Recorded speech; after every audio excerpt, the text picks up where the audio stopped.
Hi నమస్తే అండి. వక్ఫ్ board అంటే ఏమిటి?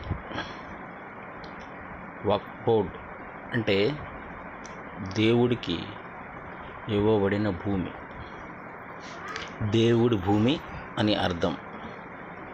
ఇది మన దేశంలో సుమారు 94 లక్షల ఎకరాలు ఉంది.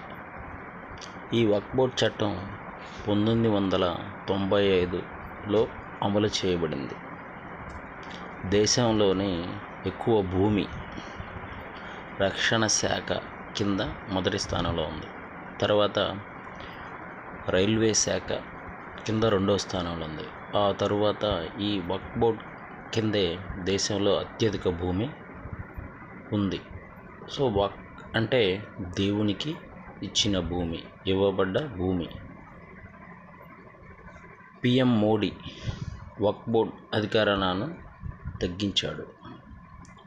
మహిళలకు, ఇతరులకు ఈ బోర్డులో స్థానం తీసుకురావడం జరిగింది. పేదలకు మంచి చేస్తామని చెబుతున్నారు. హిందూ దేవాలయాల భూముల పరిరక్షణ విషయంలో ఇంత కఠినంగా లేదనే విమర్శలు వస్తున్నాయి. ఈ వక్ఫ్ బోర్డ్ చట్టం అనేది భారత్ పాకిస్తాన్ విభజన సందర్భంగా చాలామంది ముస్లింలు ఇక్కడి నుంచి అక్కడికి, అక్కడి నుంచి ఇక్కడికి వెళ్ళటం జరిగింది. ఫర్ సపోజ్ ఇక్కడున్న ముస్లిమ్స్ పాకిస్తాన్ విభజన తర్వాత పాకిస్తాన్ వెళ్ళారనుకోండి, అక్కడ పాకిస్తాన్లో ఉన్నటువంటి వారి యొక్క ఆస్తులు ఇక్కడ ఉండి లేరు కాబట్టి, ఇక్కడ వారికి చెందినవనుకో అవి మావి అని చెప్పే అధికారం ఈ వక్ఫ్ బోర్డ్ చట్టం ద్వారా వస్తుంది. ఒక్కసారి ఈ వక్ఫ్ బోర్డ్ భూములు అని చెబితే దానిని నిరూపించడం హైకోర్టు, సుప్రీంకోర్టు తరం కూడా కాదు. సో ఇంత కఠినమైన చట్టం ఇది. ఈ వక్ఫ్ బోర్డ్ విషయం అనేది భారతదేశంలో ప్రస్తుతం చాలా హాట్ టాపిక్గా నడుస్తుంది. ఆల్రెడీ